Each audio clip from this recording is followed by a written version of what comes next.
Before we start our lesson today, children, mag-ampo sa ta. So, tindog ang tanan, tindog. Okay, in the name of the Father, the Son, the Holy Spirit. Amen. Good morning, children. Okay, so kumusta man mo? Kumusta inyong inyong adlaw karon? Very good. So, dapat perminti gyud ta. Okay. So, kinsa man tong nakadumdum sa lesson nato gahapon? Okay, Ken? Very good. So, wala na ba'y pangutana? Okay. So, before ta mag-proceed sa atong new lesson karon, so naasa tay kantahon. Pero ako sa ang mag-una og kanta ay hadayon mo. Okay? Okay. I have two eyes that can see. I have one nose that can smell. I have fingers that can touch. They help me feel things pretty much. I have two ears that can hear and one tongue that helps me taste. These are all my five senses. These are things I should not waste. Okay, very good. So our topic for today is all about five senses. So, kabalo ba mo unsa ang five senses, mga bata? Okay, wala pa. So, karon mauna ang atong i-discuss. So, first, we have, unsa ni? Eyes or mata. So, ang mata is makakita. Sense of sight. Muna siya, ang sense of sight. So, next is nose or ilong. So, ang ilong is makasimhot. O ang next is dalunggan or ear. Ang dalunggan is makadungog. Very good. So, next is kaupat kay tang or dila. So, ang dila kay maka-taste. So, ang last is finger or hand. Maka-touch. So, mauni siya ang five senses. So, di ba mga bata, nasa kanta nato ganina kay I have two eyes, two eyes. So, asa gani ang eyes? Asa ga itong mga mata? Okay, naara. Very good. Pila atong mata? Pila ka buok atong mata? Bi? I-count daw, bi? Okay. 1, 2. Naatay duha ka eyes. Kay kabalo naman mo, so na ako'y ipadula sa inyo ha. Need ko og tulo ka bata. Kinsa may mag-volunteer? Okay. So ang ngalan sa atong dula karon is all about sensation exploration. So first is si Mike. Okay, Mike. So na ako'y bulak diri. So kaning bulak, sige daw bi, simuti raw. Unsa ang iyang baho? Okay, humot kaayo ang bulak. So kung magsimot ka sa bulak, unsa man ang imong gamiton? Ang eyes, ang nose, ang tongue, ang ears, or ang finger or hand? Very good! Ang atong gamiton kung magsimot is ang nose. Sunod is kaning, unsa man ni? Panyo. Di ba panyo man ni children? Okay. So kani, sige daw bi, imo daw ning hawiran. Hawiri. Sige. Okay. So unsa man imong na-feel?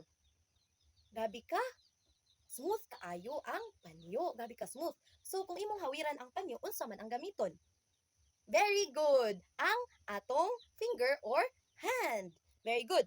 So, kani, nakoy picture nga, ipakita sa imo. Kani, unsa man ni? Rainbow. Kinsa nakakita na diri rainbow? Pataas kamot. Very good. Halusa naman din nakakita. So, unsa man ang rainbow? Tsada or dili? Tsada. Colorful pag yun, di ba? So, kung makakita ka og rainbow, unsa man ang imong gamiton? Imuhang eyes. Very good. Very good. Palakpakan nato, children. Yay! Okay, so karon mag-storytelling task. So, daghan ba mong na-learn atong story? Very good. So, karon i-group ta mo into 4. So, ako ra ang mag-count sa inyo ha. 1, 2, 3, 4. Sige. So, karon ang inyong activity is kani. Kani siya. So, kabalo naman mo sa 5 senses, muna siya ang nose, ang finger or hand, ang eyes, ang tongue, ug ang ears. So, ang inyong buhaton is i-connect ninyo, maghimo mo og line. Kung syempre kaning nose, man ni siya gamiton ang nose. Diri ba sa earth, sa pagkaon, or kaning prutas, kani siya, and kani. So, dapit ni ang nose. Diri ka sa earth, unsa ka ha? So, mao ninyo hang activity karon. So, pagkahuman ninyo og answer by group, ipasa sa front kay aron atong machikan. Children, kabalo naman mo ba sa five senses? Unsa ganito? Sense of sight, sense of hearing, sense of smell, sense of touch, and sense of taste. Very good! So, karon akong i-explain sa inyo ha, kung unsaon dapat ampingan ang atoang five ka senses. So, first is, unsa ni? Eyes. So, kaning eyes or ang mata is dapat ampingan nato ni. Dapat kung magamit ta og cellphone, dapat dili dugay. O dapat kung badlungon ta sa ato ang mga magpapa, dapat magpatuog kita. Diba? Kay mga buutan man ang mga children ako. Diba? Okay, very good. So, kung magbasa ta, so dapat dili gyapon nato abusaran ang ato ang mata. So, next is ang nose or ang ilong. So, ang ilong dapat ampingan nato. Dapat dili ta makasimhot og mga chemicals, aso sa sigarilyo. So, dapat ang ato rang masimutan kay dapat ka ng fresh air. Diba? Aron maampingan nato ang atong ilong. So, sa paggamit sa kamot is maglikay gyud atong mga hait nga mga butang kay makasamad to siya kung imong gunitan.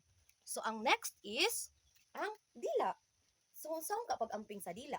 So, dapat, children, atong kung mag-toothbrush ta, dapat apilo nato siya og toothbrush kay aron mahinlo. Dayon, kanang dili ta magpataka og kanang tilaw sa mga pagkaon.